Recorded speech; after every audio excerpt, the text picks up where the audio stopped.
में भी या विचार अपने मस्तिष्क में लाए और उनको लगता था कि ये सुने या ना सुने, लेकिन जब मैंने अपने मन को मजबूत बना लिया, जब मैंने अपने मन को तैयार कर लिया है, तो मुझे निश्चित ही उनको ज्ञान बताने के लिए आगे का रास्ता जो है वो अख्तियार करने की कोशिश करनी चाहिए। और इतने मन बनाने के बाद में वो लगातार लंबी दूरी को तय करते जाते हैं और तय करने के बाद में जब पता चलता है इन 5 लोगों को कि तथागत गौतम बुद्ध जो है यह सारनाथ की तरफ आ रहे हैं, वो भी ज्ञान बताने के लिए, तो उन्होंने पहले ही मन में ये बातें निर्माण कर ली थी कि सिद्धार्थ गौतम को कोई संबोधि प्राप्त नहीं हुई है। सिद्धार्थ गौतम कुछ ज्ञान को प्राप्त नहीं कर सकते। क्यों नहीं कर सकते? क्योंकि उन्होंने जो कठिन रास्ता है वो त्याग दिया है, और जो आदमी कठिन रास्तों को त्याग देता है वो ज्ञान हासिल नहीं कर सकता। उनके मन में इस तरह की भावना बनी हुई थी, और जब इस तरह की भावना को उन्होंने यह बना के रखा है, तो इस दृष्टिकोण के आधार पर वे तथागत गौतम बुद्ध के बारे में यह विचार उनके मन में पहले से बना हुआ था, और इसलिए वे किसी भी प्रकार का सम्मान नहीं करना चाहते थे, क्योंकि उनको लगता था कि ये भी हमारी ही तरह है, ये भी हमारे समान है, ये भी कोई नया ज्ञान इन्होंने प्राप्त नहीं किया, ये भी हमारी तरह जीवन जी रहे हैं, इसलिए इनको कोई नए ज्ञान की कोई प्राप्ति नहीं हुई है, इसलिए इनका सम्मान नहीं करना चाहिए। इसलिए आपने देखा होगा अधिकतर कि जो मनुष्य हैं वो मनुष्य अधिकतर इस तरह का चिंतन करते रहता है कि अपने समान लोग हैं या अपने में रहने वाला व्यक्ति है, कभी कभी कुछ आश्चर्यजनक बातें भी वो कर जाते हैं, लेकिन बहुत सारे जो लोग होते हैं उनको बिलीव नहीं होता, विश्वास नहीं होता, और जब विश्वास नहीं होता तो उनका आदर करना, उनका सम्मान करना उनके लिए मुश्किल माना जाता है। ऐसी ही धारणा जो है ये 5 परिराजों के मन में विद्यमान थी, और उस बातों को वह अपने मन से बिल्कुल भी निकालना नहीं चाहते थे। उनको लगता था कि इनका आदर करना काफ़ी बेकार है और इनका सम्मान करने में कोई फ़ायदा नहीं है, क्योंकि सम्मान तो उन लोगों का किया जो कुछ प्राप्ति की हो या कुछ ज्ञान प्राप्त कर लिया है, कुछ उनके जीवन में परिवर्तन आया है, तो ऐसे लोगों के बारे में जानना और समझने की कोशिश करना, ये उनके मन में एक अद्भुत ताकत बनी हुई थी, सोच बनी हुई थी, और फिर भी वह अपने बारे में विचार कर रहे थे, उनकी अपनी सोच थी। लेकिन तथागत गौतम बुद्ध ने अपना जो रास्ता अख्तियार किया कि नहीं, मुझे अपना खोया हुआ ज्ञान उन्हें बताना ही चाहिए। यह मन में इतनी विचार लाते हुए उन्होंने अपने रास्ते में कभी भी पीछे मुड़कर नहीं देखा। पहली बार उन्होंने ज्ञान बताने के लिए अपनी रास्ता जो है वो सारनाथ की तरफ में गतिमान किया, और वह रास्ता जो है उनकी तरफ में यह बढ़ते गया। बड़ी मुश्किलों के बाद, बड़ी कठिनाइयों से, बड़ा संघर्ष करते हुए तथागत गौतम बुद्ध जो है उस ओर बढ़े हुए थे, और यह उनके लिए भी एक आश्चर्यजनक बातें थी जिनको जानना है, जिनको सुनाना है, और जो जानने वाले लोग हैं उनके मन में भी एक बड़ी महत्वपूर्ण बात थी, उनके मन में भी ये पूरी तरह से दृढ़ संकल्पित थे कि हमें किसी भी प्रकार का कोई भी सत्कार समारोह नहीं करना है, किसी भी प्रकार का यहाँ पर कोई भी ऐसा आयोजन नहीं करना है, उनका कोई भी सत्कार करने के लिए कोई भी खड़ा नहीं रहेगा। इस तरह की भावनाएं उनके मन में आती है, लेकिन तथागत गौतम बुद्ध अपने रास्तों में लगातार जो है वो बताने की दृष्टि से, धम्म को बताने के लिए वो दूरी तय करते हैं और वहां पर पहुंचने की कोशिश करते हैं। लेकिन पाया गया कि वे सभी लोग जैसे जैसे तथागत उसके नजदीक आ जाते हैं, तो जो बैठे हुए थे वे सभी खड़े हो जाते हैं, उनकी अद्भुत व्यक्तित्व को देखकर, उनके अपने स्वभाव को देखकर, उनके अपने गुणों को देखकर, उनके अपने रहन सहन को देखकर, उनकी भावनाओं को देखकर, या उनके सभी भंगिमाओं को देखकर जो है उनके मन में, चित्त में भाव उत्पन्न हो गए। और भाव उत्पन्न होने के बाद में उनको लगता था कि नहीं, निश्चित ही तथागत ने जो बात कही है उन्हें ज्ञान की प्राप्ति हुई है, तो उन्हें ज्ञान की प्राप्ति हो गई, अब उन्हें हमें सत्कार करना चाहिए, उनका स्वागत करना चाहिए। इसलिए सभी लोग खड़े होकर उनका पात्र हाथ में ग्रहण कर लिया, उनका चीवर संभाल लिया गया, और उनके लिए आसन भी बिछाया गया, और उनके पैर धोने के लिए या पात्र धोने के लिए पानी भी लाया गया। अर्थात हम समझ सकते हैं कि सचमुच एक ऐसी बातें थी जो अप्रिय अतिथि का असाधारण स्वागत, हम कह सकते हैं कि जो व्यक्तियों के मन में इस तरह की तथागत गौतम बुद्ध के बारे में ये भावना बनकर तैयार थी, जो यह विचार किया करते थे कि कम से कम जो है उनका हम सम्मान नहीं करेंगे, लेकिन अप्रिय जो विचार थे वो प्रियता में बदल गए। जो असम्मान की बातें थी वो सभी सम्मान में परिवर्तित हो गई, और जिनके मन में असाधारण जो कुछ भी उनके मन में गलत धारणाएं थी वो सब कुछ अच्छी भावनाओं में परिवर्तित हो गई। इस तरह का एक बड़ा प्रभाव जो है उनके जीवन काल में देखने के लिए मिलता है, और इसलिए कहा जाता है कि उनकी उपेक्षावान वे सभी लोग जो है वो धीरे धीरे श्रद्धावान बन गए।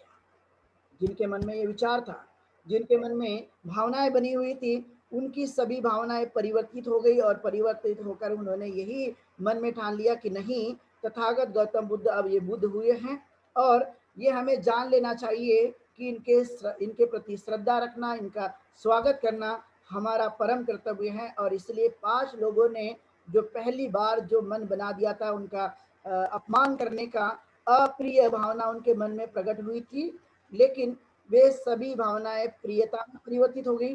वे सभी भावनाएं उनके अपने जीवन काल में वह स्वागत के लिए परिवर्तित हो गई। ऐसा एक दुनिया में सबसे पहले ऐसा काम देखने के लिए मिलता है, क्योंकि आपने देखा होगा कि जब हम लोग अपने घरों में जीवन को जीते हैं, परिवार में जीवन जीते हैं, तो कई प्रकार से कई तान तनाव निर्माण होने की वजह से कई बार आपने महसूस किया होगा कि एक भाई, एक बहन, एक माता पिता, ये सभी जो लोग होते हैं, यह एक दूसरे के प्रति किसी कारण से उनके मन में गलत भावनाएं निर्माण हो जाती है, और गलत भावना निर्माण होने की वजह से बहुत बार अक्सर आपने ये महसूस किया होगा कि वे हमेशा दूरियां बना के रखते हैं कि हम इनका सम्मान नहीं करेंगे, इनसे हम बातचीत नहीं करेंगे, इनका इनके साथ कोई भी तालमेल नहीं रखेंगे। और इसी कारण से आपने बहुत बार ये महसूस किया होगा कि व्यक्ति के जीवन में दूरियां बनी रहती हैं और उसे हम नजदीक नहीं लाते। और यही हाल था जब तथागत गौतम बुद्ध के मन में, उनको बताने के लिए, उनको समझाने के लिए, उनको ज्ञान देने के लिए भावना थी, लेकिन उनके मन में सुनने की भी कोई भावना नहीं थी, और ना उनको धम्म को जानने की कोई भावना थी, बल्कि वो तथागत गौतम बुद्ध का पूरी तरह से अपमान करने के लिए वो तैयार थे। लेकिन जिनकी भावनाएं अपमान करने की हो, वह निश्चित ही सम्मान करने में यह भावना तब्दील हो जाती है।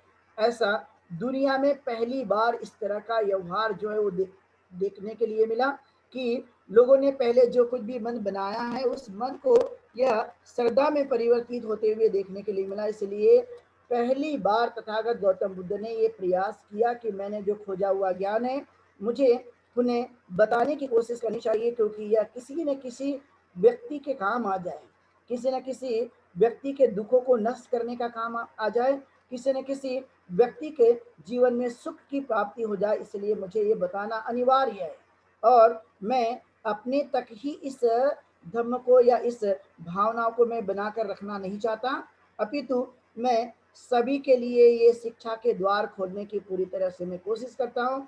जो भी सदपुरुष, जो भी सज्जन इस धम्म मार्ग को अपनाने के लिए, जो धम्म को सुनना चाहता है, तो वे सुनकर अपने जीवन में परिवर्तन लाने की कोशिश कर सकते हैं।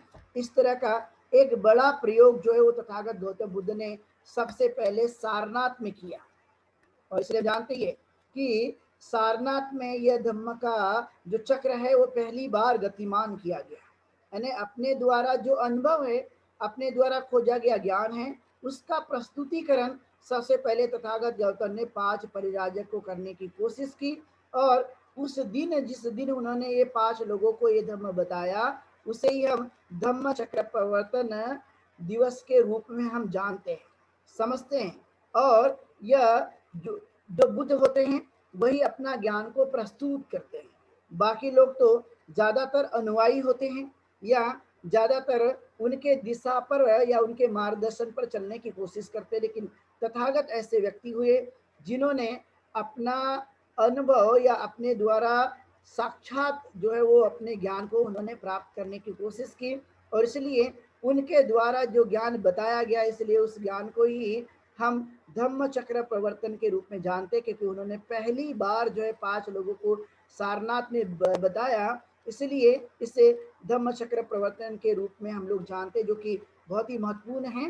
क्योंकि काफी बार जो है हम संभ्रमित होते रहते हैं, काफ़ी बार हमें इसकी जानकारी नहीं होती और इसलिए दिग्ग निकाय में इसका साफ-साफ जो है वो धम्मचक्र प्रवर्तन सूत्र का वर्णन किया गया है और उसमें तथागत ने जो बातें बताई हैं, वो बातों को उल्लेखित किया गया है, उसके बारे में वर्णन किया गया है, उसके बारे में बताया गया है कि तथागत गौतम बुद्ध ने आज से 2500 वर्ष पहले सारनाथ में किन-किन बातों का उल्लेख किया था, जो कि हम जानते हैं कि पाली सूक्त में इसका वर्णन आता है। अभी हिंदी और दुनिया की अलग-अलग भाषाओं में इसको ट्रांसलेशन के रूप में भी देखा जाता है। तो यह जो बताई गई बातें हैं वो वास्तविक रूप से तथागत गौतम बुद्ध के द्वारा बताया ये धम्म है और इसलिए हमें जानने की कोशिश करनी चाहिए। इसलिए जब तथागत गौतम बुद्ध उनसे मिल गए तब उन्होंने एक दूसरे का कुशल क्षेम जानना चाहा। तथागत ने कहा कि यह कुशल क्षेम जानने का मतलब है कि आप कैसे हो, इस तरह की भावनाएं एक दूसरे के प्रति वह बन जाती है और उसे हमें जानने की हम कोशिश करते हैं। और तब उन्होंने कहा कि अब मैंने कठिन तपस्या का मार्ग छोड़ दिया है। तथागत पहले ही कहा करते थे कि मैंने यह कठिन तपस्या का मार्ग छोड़ दिया है क्योंकि मैंने प्रयोग करके देखा और प्रयोग करने पर यह बात सामने आई है कि मैं कई बार शमशान घाट में गया। शमशान घाट में जाने के बाद में मैंने हड्डियों की तकिया बना दी। मैंने मुर्दों के पास या उनके शवों के पास या अस्थियों के पास मैंने ध्यान साधना करके देखा और न जाने कितने दिनों तक मैंने अन्न भी ग्रहण नहीं किया। कभी कई बार ऐसा होता था कि 7-7 दिन, 8-8 दिन और 10-10 दिन भी मैं भूखे रह जाता था। किसी भी प्रकार का मैं अन्न ग्रहण नहीं करता था और तब भी मैंने ये जानने की कोशिश की कि मैंने इतने दिनों तक भूखा रहने के बाद कोई ज्ञान प्राप्त हुआ है या नहीं है। तो उन्होंने अपना स्वयं का अनुभव बताने की कोशिश की कि मैं कई वर्षों तक मैं यह प्रयास करते रहा। उन वर्षों में कई दिनों तक मैंने कई सप्ताह तक भी मैंने भोजन नहीं ग्रहण किया। कई बार मैंने अन्न के एक-एक दाने खाकर भी जीवन को जीने की कोशिश की। मैंने पूरा प्रयास किया कि इससे ज्ञान की प्राप्ति होती भी है या नहीं है।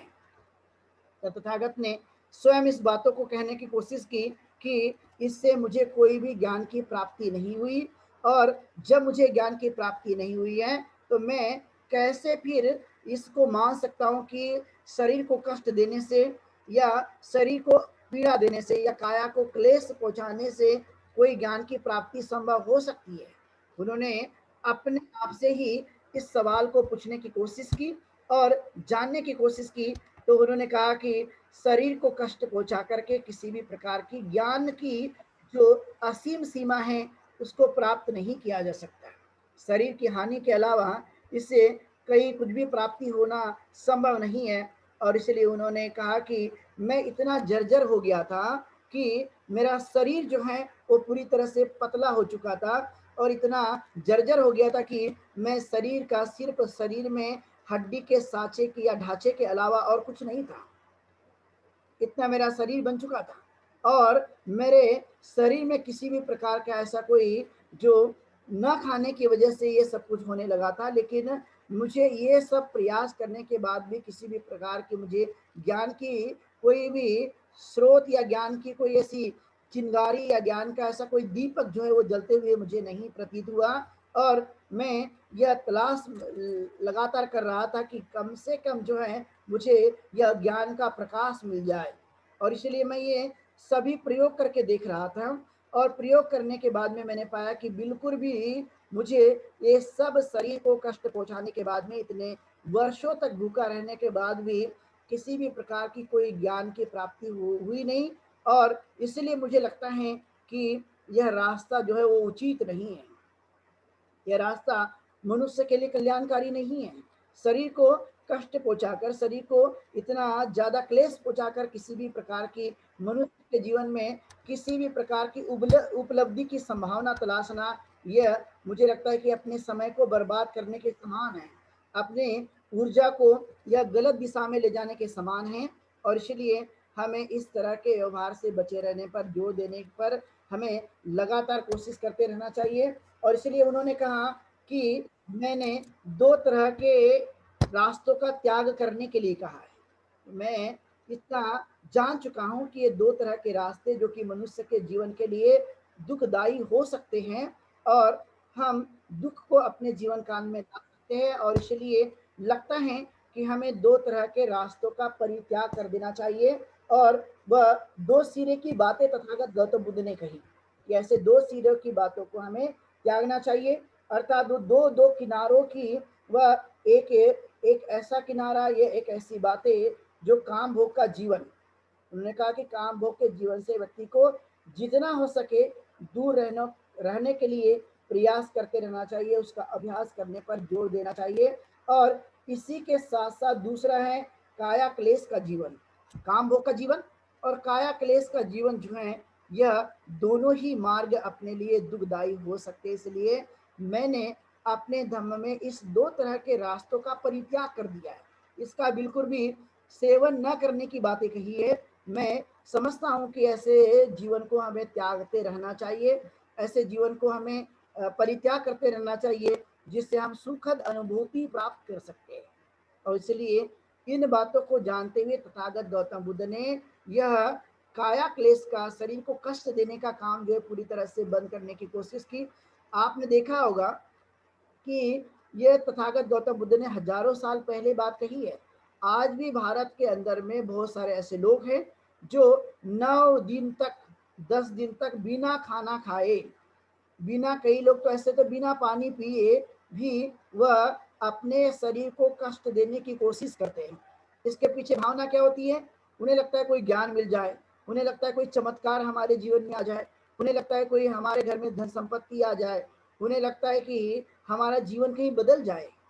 ये सब कुछ वो करने के पीछे यह भावना बना के रखते हैं। इसलिए आपने देखा कि भारत में कई ऐसे लोग हैं जो 9 9 दिन तक सड़कों पर चलते रहते हैं, सड़कों पर रहकर पूजा या अर्चना करते रहते हैं और स्वभाव बना रहता है कि हमें कुछ प्राप्ति हो जाएगी, मुझे कुछ मिल जाएगा। लेकिन आपने देखा होगा कि जिनके घरों में आज भी कुछ नहीं है और वे लगातार 10 दिनों तक और इतने लंबे समय तक अपने काया को क्लेश पहुंचाते होंगे, तो इससे कभी भी उनके जीवन में किसी भी चीजों की प्राप्ति होना काफी मुश्किल है।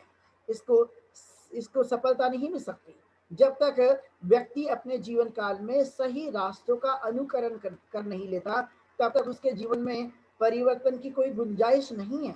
और इसलिए तथागत ने यह शरीर को कष्ट पहुंचाना, शरीर को क्लेश में परिवर्तित कर देना या जितना उसको बेकार रखने की कोशिश करना, आपने देखा कि उन्होंने इसका परित्याग करने के लिए कहा कि इसको बिल्कुल भी अपने जीवन काल में मत उतारिए, क्योंकि हजारों वर्षों से यह इस तरह की मान्यता पर विश्वास करने वाले लोगों को किसी भी प्रकार की प्राप्ति होना मुश्किल हुआ है।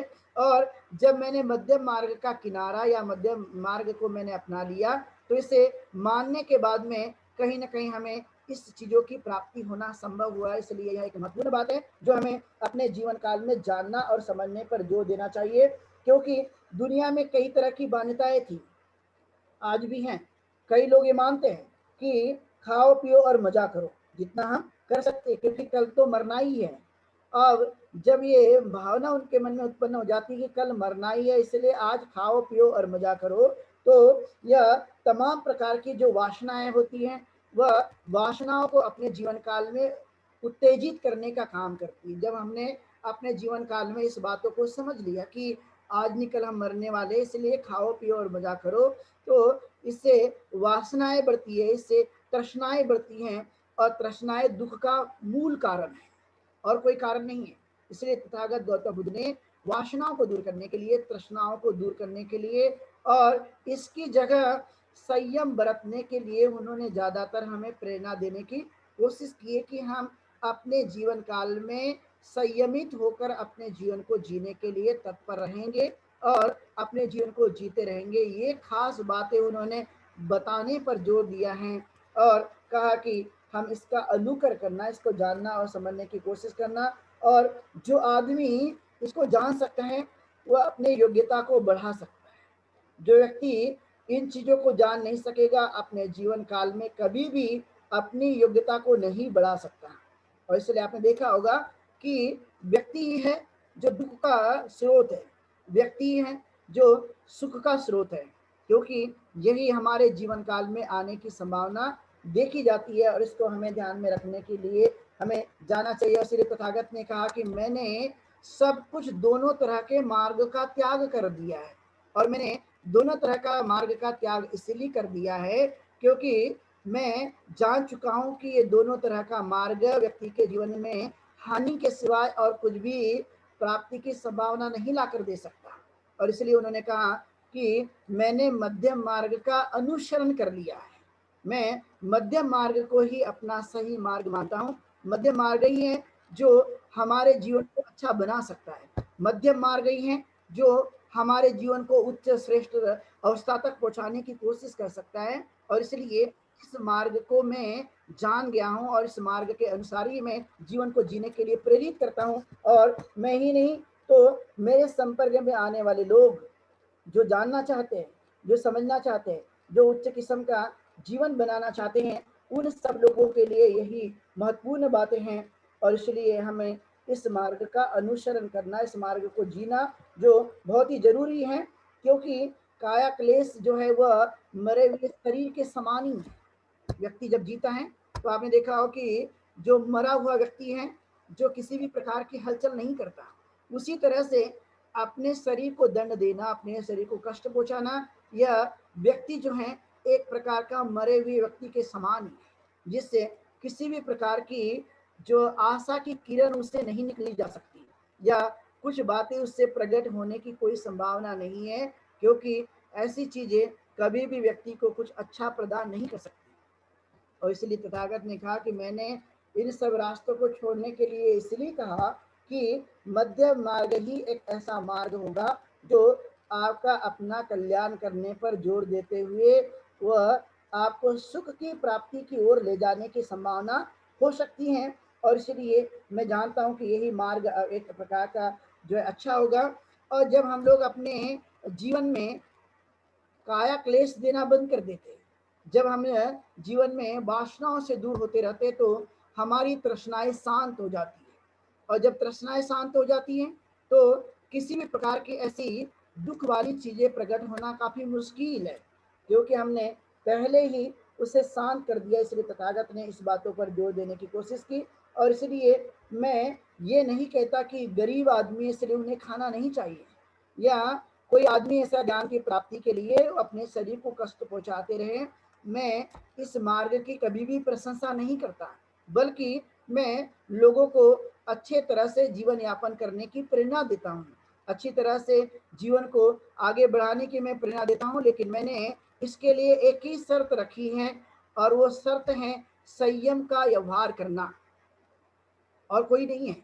जितना अच्छा जीवन जी सकते जिए, लेकिन यही एक मैंने कंडीशन रखी है, और वो कंडीशन है कि संयम का अभ्यास करना। यदि संयम का अभ्यास किया जाता है तो स्वाभाविक तौर पर जो दुख होने वाला है वह होगा नहीं, और हम अपनी तृष्णाओं को, अपनी वासनाओं को, अपने जो भी इच्छा आकांक्षाएं बढ़ते रहती है जो दुख देने वाली है, उस पर हम विजय प्राप्त कर सकते हैं।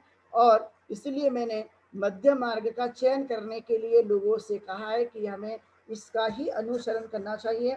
और जब जब भी हम इन चीज़ों का अनुसरण करते रहेंगे, तब तब भी व्यक्ति के जीवन में परिवर्तन आने की संभावना देखी जा सकेगी, तब तब भी व्यक्ति का जीवन सुंदर बनते हुए नजर आएगा। और इसलिए आपने अनुभव किया होगा कि बहुत सारे ऐसे लोग हैं आज भी कठिन तपस्या का मार्ग अपनाते हैं, चाहे वो पारिवारिक रूप से, सामाजिक, और कुछ सन्यासियों के द्वारा। लेकिन अनेक प्रकार की जटा बढ़ाने के बाद, अनेक प्रकार के शरीर को कष्ट देने के बाद एक तनिक मात्र भी बुद्धि में कोई परिवर्तन नहीं होता, या बुद्धि में कहीं वृद्धि होते हुए नहीं नजर आया है।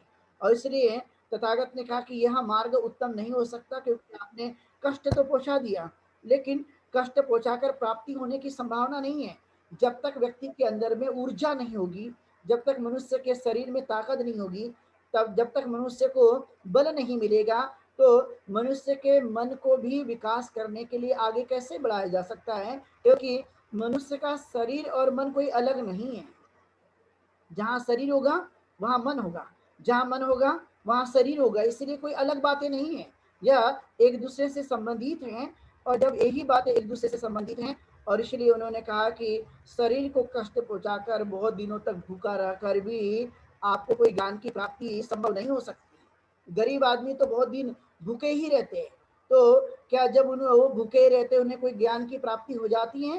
तो पाया गया कि उनको बिल्कुल भी प्राप्ति नहीं होती।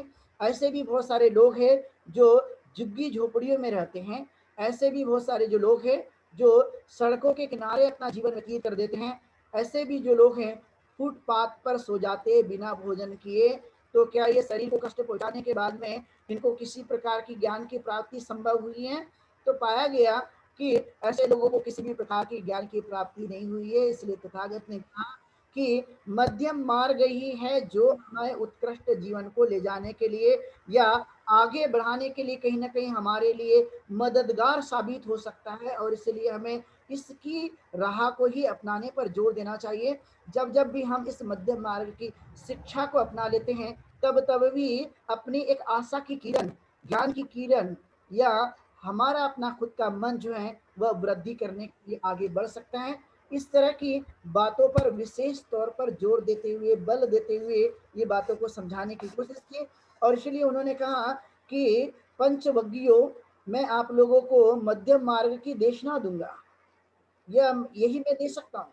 मैं आप लोगों को कोई काया क्लेश के लिए, चमत्कार के लिए, कोई ऐसी बहुत ही दिव्य शक्ति का कोई परिचय कराकर नहीं दूंगा, बल्कि मैं आप लोगों को जो मैंने खोजा हुआ वास्तविक ज्ञान है, मैं उसको बताने की मैं आप लोगों को कोशिश करूंगा। इसलिए मैं आप लोगों को सिर्फ और सिर्फ मध्यम मार्ग की ही दिशा दे सकता हूँ। इसके अलावा मेरे पास कोई और उपाय नहीं है।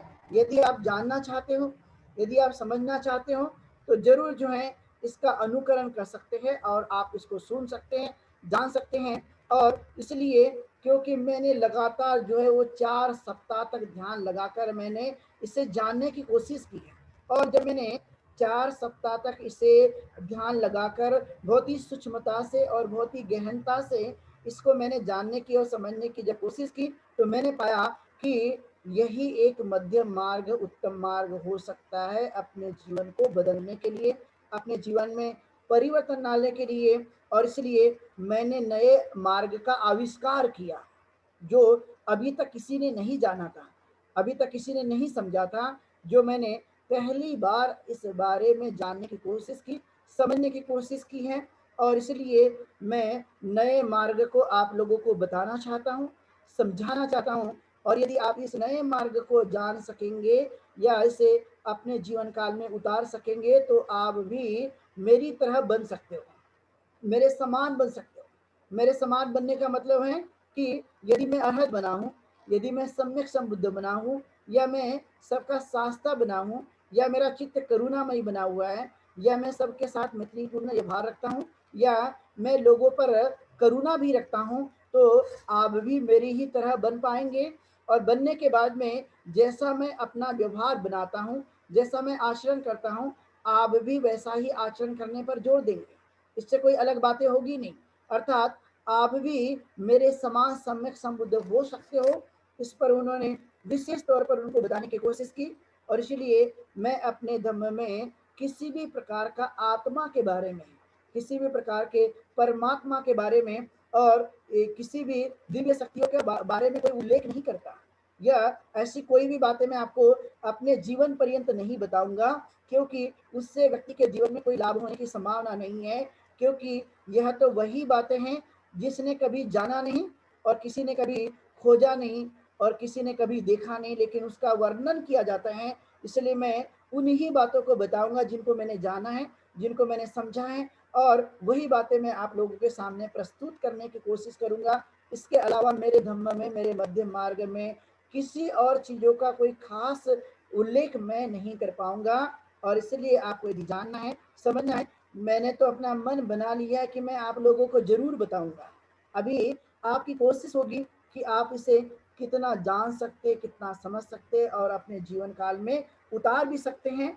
क्योंकि सद्धर्म के आधार पर जीवन को जीना यही सद्धार्मिक बना सकता है, लेकिन कर्म कांड के आधार पर जीवन जीना यही मनुष्य को अधर्मिक बना सकता है, अधार्मिक बना सकता है। और इसलिए तथागत ने कहा कि कर्मकांड करना तो जिसे करना हो तो अधार्मिक बनो, जिसे इन सब चीजों को छोड़ना हो तो वह धार्मिक बन सकता है।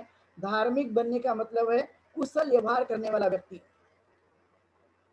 सद्धर्म को जानने वाला व्यक्ति, और अपने जीवन काल में अपने जैसा व्यक्ति को समझता है, वैसे ही वह दूसरों के प्रति भी वैसा ही व्यवहार करने की कोशिश करता है। और इसलिए यह निश्चित ही एक प्रकार का जीवन श्रेष्ठ बनाने वाला मार्ग होगा। मैं किसी भी ऐसी आडंबरों को लोगों के सामने प्रस्तुत नहीं करूँगा या नहीं करता हूँ, जिससे लोग जो है वो गलत दिशा में आगे बढ़ने की कोशिश करते होंगे। ऐसा मैं बिल्कुल भी किसी भी प्रकार से लोगों के प्रति मैं इस तरह की भावना कभी भी बनाकर नहीं रखता।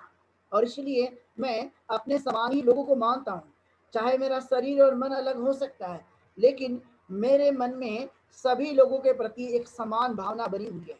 मैं सभी लोगों के दुखों को वैसा ही महसूस करता हूँ, देखने के बाद जैसे वो दुखी है, वैसा ही मैं महसूस करता हूँ जैसे उनके जीवन काल में सुख आ जाए। जैसा ही मैं अपने जीवन को अपना जीवन समझता हूँ, वैसे ही इस संसार में सभी के जीवन को मैं जीवन समझता हूँ। इसलिए मैं उनके दुखों को दूर करने का उपाय बताता हूँ। और मैंने इसके लिए बहुत ही कष्ट कर लिया है, बहुत ही मेहनत कर ली है। और मैं रात दिन एक करके मैंने इसको जानने की कोशिश की है, समझने की कोशिश की है। और तब जाकर मैंने इसे आपके सामने प्रस्तुत करने के लिए मैंने ये उपाय जो है वो मैंने मध्यम मार्ग का आपके सामने लाने की मैंने कोशिश की है। इसलिए यह बहुत ही महत्वपूर्ण है। और इसलिए बाकी धर्म का जो भी कुछ बातें होगी, वह अलग अलग तरह से केंद्र बिंदु मानते हैं। लेकिन तथागत ने जो केंद्र बिंदु बनाया, वह इंसान को बनाया, मनुष्य को बनाया, आदमी को बनाया और उसके मन को केंद्र बिंदु बनाया। और उन्होंने कहा कि इस संसार में सबसे बड़ी ताकत यदि कोई है तो वो इंसान और इंसान के मन की ताकत है। और इसलिए मैं अपने धर्म को इंसानियत का धर्म कहता हूँ, अपने धर्म को मानवता का धर्म कहता हूँ, क्योंकि इस जगह में या इस स्थान में मानवता को एक समानता का दर्जा दिया गया, मानवता के जीवन के उत्थान के लिए ये विचार दिए गए। और इसलिए मैं इस बातों के लिए खासकर कि इस सृष्टि में, इस पृथ्वी में जहाँ जहाँ भी मनुष्य रहते होंगे, जहाँ जहाँ भी जीव रहते होंगे, उन सभी जीवों के प्रति मैं एक कर्तव्य का पालन करने की मैं कोशिश कर रहा हूँ। क्योंकि जब मैं दूसरों को देखता हूँ और दूसरे के दुखों को देखकर मेरे चित्त में कुछ भावना उत्पन्न नहीं होती, इसका मतलब है कि हमारा चित्त जो है उसके चित्त को जान नहीं पाया, उसके दर्द को समझ नहीं पाया, उसके उसको देखकर हमारे चित्त में कुछ करुणा उत्पन्न नहीं हुई। और इसलिए इस सृष्टि में, इस पृथ्वी में जहाँ जहाँ भी लोग रहते होंगे, उस व्यक्ति के प्रति मैं अपना ये कर्तव्य मानता हूँ कि उनके दुखों को दूर कर सकूं, उनकी गलत भावनाओं को, उनकी समस्याओं को दूर कर सकूं।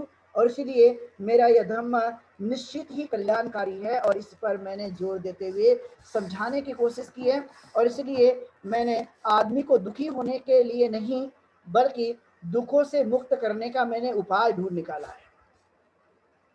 ये संसार में कहीं देखने के लिए नहीं मिलेगा, क्योंकि यह मैंने जानकर, मैं समझ करके, अनुभव करके मैंने इन चीज़ों को लोगों के सामने प्रस्तुत किया। क्योंकि लोगों ने तो ज्ञान देना ही लोगों के लिए मुश्किल मान दिया था, लोगों को दुखी जीवन से बाहर निकालने का कोई उपाय नहीं बताया, लोगों ने किसी भी प्रकार के जीवन में परिवर्तन लाने के लिए कोई उपाय नहीं बताया, बल्कि उन्होंने सारा कुछ जो है वो ईश्वर पर लाकर थोप दिया कि ये जो कुछ भी आपको मिल रहा है, जो भी आप दुखी जीवन जी रहे हो, ये आपका नहीं, बल्कि आपके किसी व्यक्ति के जीवन का प्रभाव या आपके जीवन में ईश्वर ने इस तरह की बनाई हुई एक ताकत का प्रभाव है।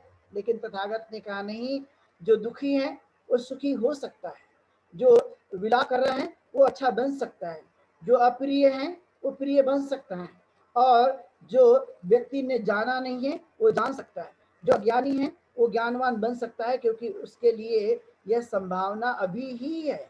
बाद में यह प्राप्त होगी या नहीं, लेकिन अभी ही इसी जीवन में इसको प्राप्त करने के लिए हमने भरसक प्रयास करने पर जोर देते हुए हमने ज़्यादातर इस कर्तव्य का पालन करने के लिए हमने प्रयासरत होना चाहिए। इसलिए उन्होंने इसका कि संसार दुखों से भरा पड़ा है, आज भी भरा पड़ा हुआ है, न जाने कितने लोग हैं इस संसार में, ये सभी इस संसार में रहने वाले लोग दुखों से भरे पड़े हुए हैं। और यह धर्म का उद्देश्य ही है, मैंने जो मध्यम मार्ग खोज कर निकाला, इसका उद्देश्य ही है इस संसार के दुखों को नष्ट करना, इस संसार के दुखों को पूरी तरह से समाप्त कर देना, और हर आदमी, यहाँ पे रहना वाला आदमी सुखपूर्वक अपने जीवन को जी सकता है, ये मैंने उपाय ढूंढ कर निकाल दिया है। और इसलिए मेरा धर्म का उद्देश्य कोई अलग नहीं, बल्कि मेरे धर्म का उद्देश्य इस संसार को दुख मुक्त करना है।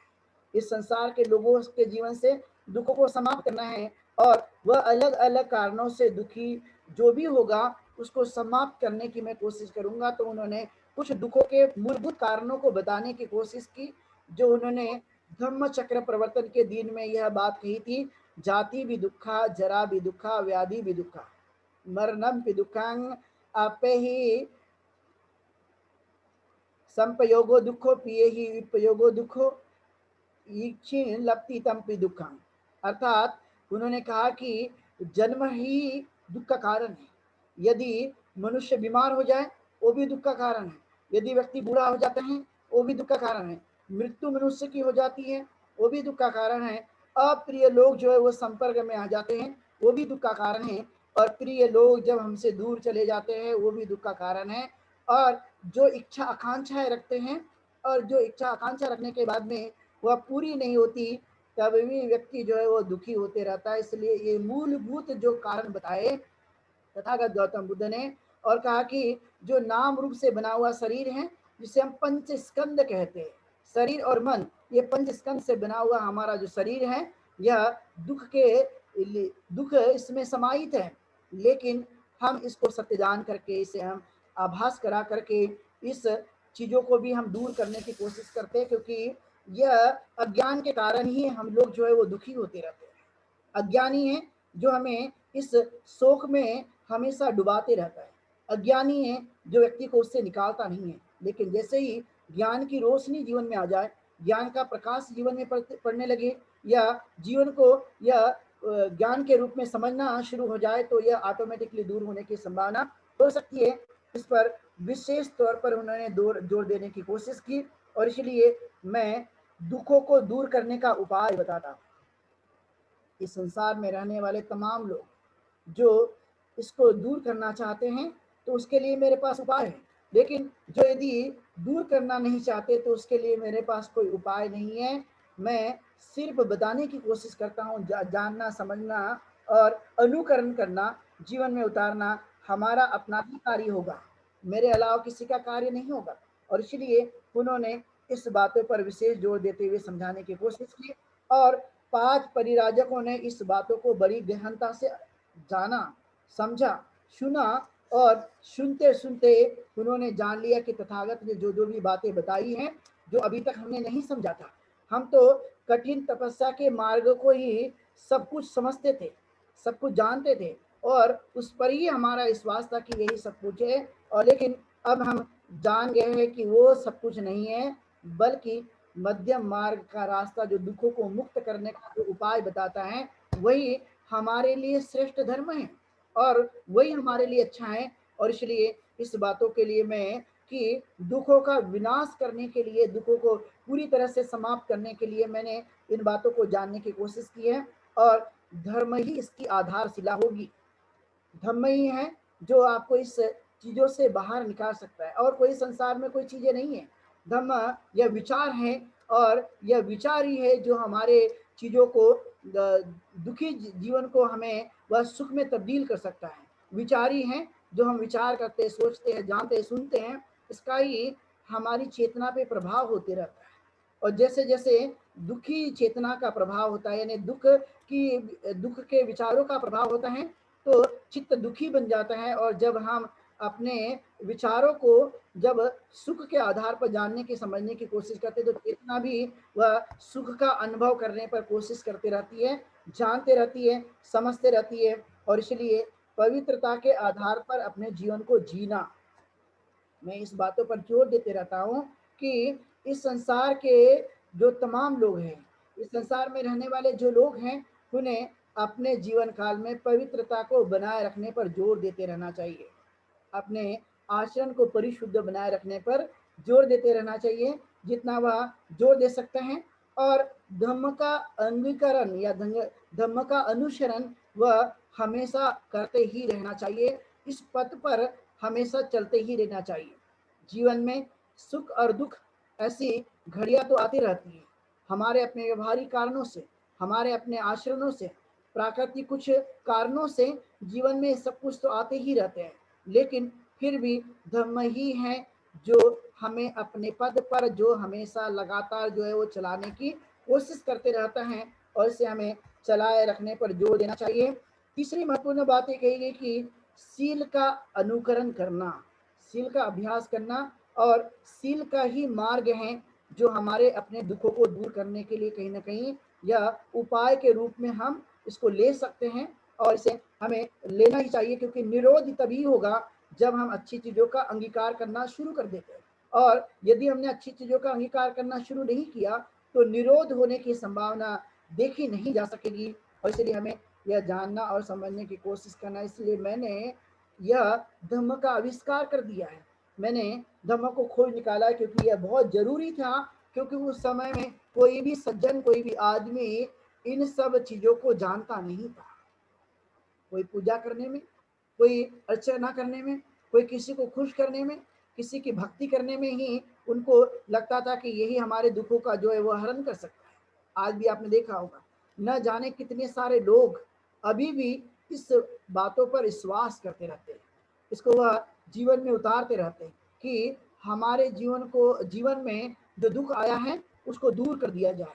लेकिन गलत रास्तों पर चलकर दुखों का अंत नहीं किया जा सकता, और इसलिए संसार में एक ही जो मार्ग है जिसे हम इंसानियत, मानवता या मध्य मार्ग का शिक्षा कहते हैं या वैज्ञानिक शिक्षा कहते हैं, जो हमें अपने जीवन काल में आगे ले जाने की कोशिश करा सकता है। इसके अलावा कोई और उपाय नहीं है, और इसलिए हमें ये जानना और समझने की कोशिश करना। इसलिए तथागत ने अपने चित्त को पवित्र बनाए रखने के लिए सील का आधार बताया कि हमें इसका पालन करना ही चाहिए, इसका अनुसरण करना ही चाहिए, और हमें इस बात पर भी ध्यान देने की कोशिश करनी चाहिए, क्योंकि अच्छाई और बुराइयां दो प्रकार के रास्ते हैं, और ये दो प्रकार के रास्ते जो कि अच्छाई और बुराई का हैं, इस रास्तों पर हम कैसे चल सकते हैं। इसलिए तथागत ने जो मध्यम मार्ग बताया वो अच्छाई पर चलने के लिए हैं और बुराई के रास्तों को त्यागने के लिए है। और इसलिए उन्होंने मादक पदार्थ जैसे, नशीले पदार्थ जैसे, गलत बातों के लिए, झूठ बोलने के लिए, हिंसा न करने के लिए कई तरह की बातें क्यों की। उनको लगता था कि इससे बुराई ही निर्माण होगी, लेकिन अच्छाई निर्माण के लिए करने के लिए सद्दम का रास्ता ही अपनाने पर जोर देते हुए हम अपने जीवन को अच्छा बना सकते हैं, श्रेष्ठ बना सकते हैं। और इसलिए उन्होंने कहा कि सज्जनों, अपने 5 अनुयायियों को, 5 परिराजक को इस प्रकार की बातें उन्होंने बताने की पूरी तरह से कोशिश की। और व्यक्ति का क्या मापदंड होगा कि वो अच्छा है कि बुरा है, व्यक्ति के लिए क्या ऐसी बातें होगी जो उसको जाना जा सकता है। इसलिए तथागत ने कहा कि वही सील का एक आधार होगा जो हम मापदंड के आधार पर उसे जान सकते हैं कि यह किस प्रकार का व्यक्तित्व होगा, ये किस प्रकार का चरित्र होगा, या किस तरह से इसकी सोच बन सकती है। इस तरह से उन्होंने बार बार समझाने की कोशिश की और कहा कि आप ही हो जो जीवन को बदल सकते हो। यह स्वयं पर ही उन्होंने लाकर खड़ा कर दिया, और भी कोई रास्ता नहीं है, बल्कि यही एक उत्तम मार्ग है, यही एक अपने जीवन को कल्याणकारी व्यक्तित्व निर्माण करने के लिए यही रास्ता हमारे जीवन के लिए अच्छा हो सकता है। और इसलिए आप लोगों ने अनुभव किया होगा कि बहुत सारे ऐसे लोग थे, बहुत से ऐसे गरीब थे जिनको यह चीजें खाने के लिए भी अन्न नहीं था, लेकिन उन्होंने सद्दम का रास्ता अपना लिया और अपने इस चरित्र का अच्छाई के कारण अपना निर्माण कर लिया। तो आपने देखा होगा उनके जीवन में काफी कुछ बदलाव आ गया, सुधार आ गया। लेकिन जो बहुत अमीर थे, लेकिन उन्होंने गलत रास्तों को अपना लिया, तो गरीब आदमी अमीर हो जाता है अच्छे जीवन को जीते हुए, और बुराई के रास्तों को अपनाते हुए अमीर आदमी भी गरीब होने की संभावना बनी रहती है। और श्री तथागत ने जीवन को बदलने के लिए जो उपाय कौशल्य बताए वो निश्चित ही व्यक्ति के जीवन के लिए एक महत्वपूर्ण है, और वह प्रायोगिक दृष्टि से भी जाना जा सकता है, सीखा जा सकता है, अनुकरण किया जा सकता है, और जीवन को बदला जा सकता है। इसलिए कल्याणकारी और एक महत्वपूर्ण सद्दम का अनुकरण करने के जो विचार है वो सबसे पहले 5 लोगों के सामने तथागत ने प्रस्तुत कर दिया और कहा कि मैंने बता दिया है, अनुकरण करने का आपका कार्य होगा। लेकिन वो 5 ही लोग जो हैं बहुत ही प्रभावित हो गए, बहुत अच्छी तरह से उन्होंने जान लिया और समझ गए कि तथागत ने जो बातें कही है वो निश्चित ही अच्छी हैं, और इसलिए उन्होंने तथागत गौतम बुद्ध ने सबसे पहले जो देशना दी, जिसे हम चार आर्य सत्य कहते हैं, दुख है, दुख का कारण है, दुख निरोध है और दुख निरोध का उपाय है। और फिर उसके बाद उन्होंने कहा कि दुख दूर करने का उपाय क्या है, तो उन्होंने जिसे मध्यम मार्ग के रूप में हम जानते हैं, जिसे हम अष्टांगिक मार्ग कहते हैं, यानी सम्यक दृष्टि, सम्यक संकल्प, सम्यक वाणी, सम्यक कर्म, सम्यक आजीविका, सम्यक व्यायाम, सम्यक सती और सम्यक समाधि। यह 8 प्रकार के अंग हैं। हम लोग इसे डीप में देखने की कोशिश करेंगे, लेकिन 4 ये आर्य सत्य और अष्टांगिक मार्ग की देशना सबसे पहले तथागत गौतम बुद्ध ने सारनाथ में 5 लोगों के सामने प्रस्तुत की कि मैंने ये खोज निकाला है, और ये खोजने के बाद में आप इसका यदि अनुसरण करते हैं तो मेरी पूरी तरह से उम्मीद होगी, पूरी तरह से मेरा दावा हो सकता है कि जो जेल में है उसके एक प्रकार से जो जेल में है तो वह आज़ाद हो सकता है, जो मानसिक गुलामी का जीवन जी रहा है वह गुलामी से मुक्त हो सकता है, जो अंधकार का जीवन जी रहा है वो प्रकाश की तरफ में आ सकता है, जो दुखी जीवन जी रहा है वो सुख में वह अपने जीवन को बना सकता है।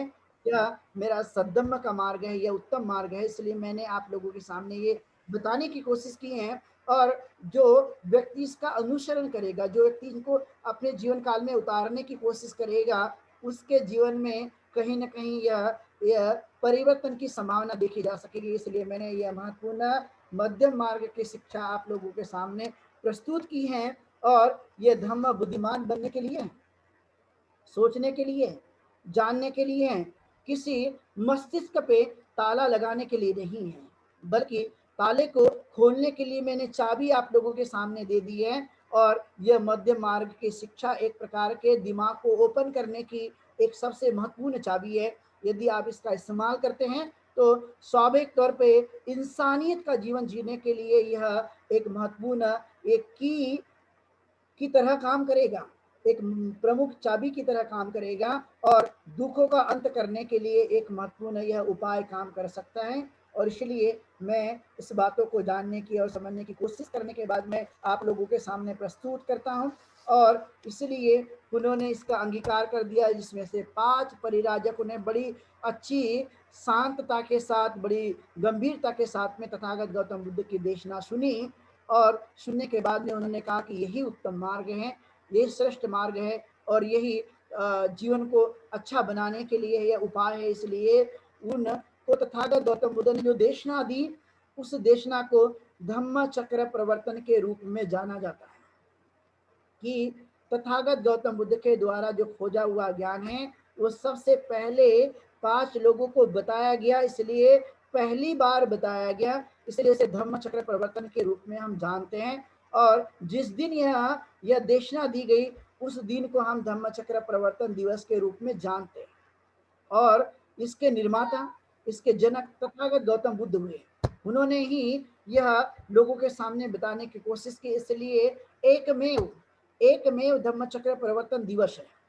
हम बाद में कहते रहते हैं, लेकिन ऐसा बिल्कुल भी नहीं है, क्योंकि तथागत गौतम बुद्ध ने अपना स्वयं का ज्ञान पहली बार प्रस्तुत किया, इसलिए धम्म चक्र प्रवर्तन, और जिस दिन दिया गया इसलिए धम्म चक्र प्रवर्तन दिवस के रूप में हम जानते हैं। एकमेव तथागत गौतम बुद्ध सम्यक संबुद्ध ने ही इसकी देशना पहली बार लोगों के सामने प्रस्तुत की, देने की कोशिश की, और इसलिए हमें इस दिन को धम्म चक्र प्रवर्तन के रूप में जानते हैं, समझते हैं। ये भारत में नहीं तो संसार के अलग अलग देशों में रहने वाले जो लोग हैं, जो जानते हैं कि तथागत गौतम बुद्ध ने आज के दिन ये देशना दी, और ये देशना उन्होंने फ्री एंड कंपलसरी की। तथागत गौतम बुद्ध स्वयं वो सारनाथ गए, उन्होंने 5 परिराजक उन्होंने बुलाया नहीं, और न कोई पैसे देकर उन्हें आमंत्रित किया गया। तथागत गौतम बुद्ध ने सबसे पहले वह बिना बुलाए जो अपना खोजा हुआ ज्ञान है उनके सामने बताया, उन्होंने बुलाया नहीं, 5 परिराजक ने नहीं बुलाया, न सारनाथ के लोगों ने बुलाया, वह स्वयं अपनी इच्छा से वहां पर गए, और उसके एवज में बताने के बाद, ज्ञान बताने के बाद उन्होंने कोई भी शुल्क नहीं लिया, कोई प्रकार की किसी भी प्रकार की डिमांड नहीं की, कोई पैसा नहीं लिया, और उन्होंने निःशुल्क जो है ये ज्ञान उनको बताने की कोशिश की। इसलिए एकमेव दुनिया के ऐसे टीचर कहलाए, एक प्रकार से आचार्य कहलाए, जो तथागत गौतम बुद्ध, जिन्होंने यह पहली बार निःशुल्क शिक्षा देने का काम तथागत गौतम बुद्ध ने सबसे पहले सारनाथ में किया। इसलिए इस दिन को पूरी दुनिया में यह धम्म चक्र प्रवर्तन दिवस के रूप में मनाया जाता है। और यह तथागत गौतम बुद्ध ऐसे हुए जिन्होंने ज्ञान को दिया, बताया, एकमेव ऐसे टीचर। बाकी तो आप देखेंगे जो डिमांड करते हैं या बाकी के चीज़ों को वह कहते हैं कि हम आपको शिक्षा नहीं देंगे, आपको ज्ञान नहीं दे सकता, तो ऊंच नीच भी मानते हैं। लेकिन तथागत ने यह नहीं जाना कि वे कौन लोग हैं, यह नहीं समझा कि क्राइटेरिया क्या होगा। उन्होंने ऐसा किसी भी प्रकार की कोई चीज़ें नहीं बनाई, बल्कि मुफ्त में पहली बार ज्ञान देने के लिए उन्होंने प्रयास किया। इसलिए आज के दिन जो है वह धम्म चक्र प्रवर्तन के रूप में पूरी दुनिया में इसे मनाया जाता है। और इसलिए हमें अपने भ्रम से भी बाहर निकलने की कोशिश करना। कई बार लोग तथागत गौतम बुद्ध के बाद सम्राट अशोक को लेते हैं, सम्राट अशोक के बाद बाबा साहब अम्बेडकर को लेते हैं कि इन्होंने धम्म चक्र प्रवर्तन किया। लेकिन तथागत गौतम बुद्ध एक में ऐसे व्यक्ति हुए जिन्होंने धम्म चक्र प्रवर्तन करने की कोशिश की और 5 लोगों को उन्होंने ज्ञान बताया। तो यह एक महत्वपूर्ण बातें हैं जिसे हमें जानना और समझने की कोशिश करना चाहिए कि ये कितना महत्वपूर्ण है। तथागत गौतम बुद्ध यदि ज्ञान नहीं बताते, मध्य मार्ग की शिक्षा नहीं देते, तो आज हम भी अज्ञान के इस मार्ग में रहते। इसलिए साधारण बातें नहीं है। उन्होंने यह ज्ञान सिर्फ जीवन के लिए नहीं, जीवन से मुक्त होने के लिए बताया, दुख से मुक्त होने का उपाय बताया। ऐसा उपाय कौशल्य कोई नहीं बताता। आज के दुनिया में यदि शिक्षक भी यदि कोई ज्ञान देते हैं तो सिर्फ अपने रोजमर्रे की जिंदगी को कैसे जिया जा सकता है, रोजमर्रे में हम पैसे कैसे अर्न कर सकते हैं, इसकी टीचिंग दी जाती है, इसकी शिक्षा दी जाती है। लेकिन तथागत ने तो दुखों से मुक्त करने का ही उपाय बता दिया। मनोवैज्ञानिक एक शिक्षा लोगों के सामने बता दी, जो जिन कारणों से व्यक्ति जो है वो दुख से जीवन जीता है। तो ये सभी बातों को उन्होंने ध्यान में रखते हुए बताने की कोशिश की। इसलिए आज के दिन को धम्म चक्र प्रवर्तन दिवस के रूप में जाना जाता है, समझा जाता है। और तथागत के द्वारा दी गई पहली देशना, इसलिए इसे धम्म चक्र प्रवर्तन के रूप में जाना जाता है। धम्म मतलब विचार, चक्र मतलब जो व्हील जिसे कहते हैं, यह धम्म का चक्र, और प्रवर्तन मतलब गतिमान हुआ, इसलिए इसे धम्म चक्र प्रवर्तन के रूप में जाना जाता है। मतलब धम्म का चक्र यह पहली बार गतिमान हुआ, इसलिए इसे धम्म चक्र प्रवर्तन के रूप में जाना जाता है। और यह महत्वपूर्ण है, इसलिए आज के दिन से ही वर्षावास का प्रारंभ होता है, जो तथागत गौतम बुद्ध के काल से ही यह शुरू हुई परंपरा थी, यह संस्कृति थी, जिसको आज भी यह लोगों के जीवन में कैसे बदलाव आ सकता है, या उन्हें कैसे सुरक्षा मिल सकती है, या और धम्म का अभ्यास कैसे कर सकते हैं, इस पर विशेष तौर पर जोर देने की कोशिश की जाती है। इसलिए आज का हमने जो विषय रखा था वह था धम्म चक्र प्रवर्तन दिवस। किसे समझे, किसे जाने, और वह कौन सा था जो तथागत गौतम बुद्ध के समय से आज तक प्रचलित है। इस बातों को समझाने की कोशिश की। देशना के माध्यम से आप सभी लोगों ने आज की देशना को सुना है, जाना है। आप लोगों के प्रति ढेर सारी मंगल कामनाएं। आप दीर्घायु सुखी रहें और जीवन में खूब तरक्की करें, ऐसी ही ढेर सारी मंगल कामना देते हुए धम्म पालन गाथा से आज की देशना को यहीं पर विराम देंगे और कल पुनः इसी समय मिलेंगे। सब पाप सकरणं कुशल स उपसंपदा सचेत परियोदपनं एतं बुद्धान शासनं धम्मं चरे सुचरितं नतं दुचरितं चरे धम्मचारी सुखं सेति असमे लोके परमे च न तावता धम्मधरो यावता बहुभासति यो च पम्पे सुत्वानं धम्मं कायेन पश्यति सवे धम्मधरो होति यो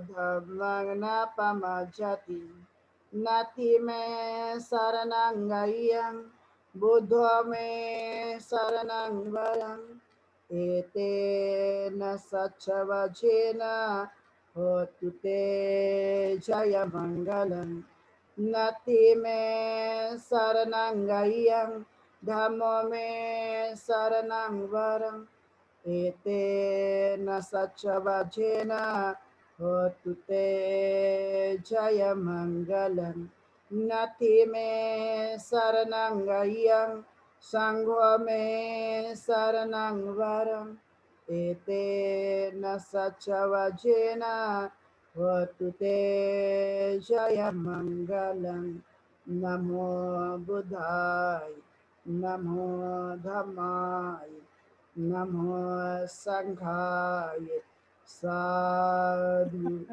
साधु साधु।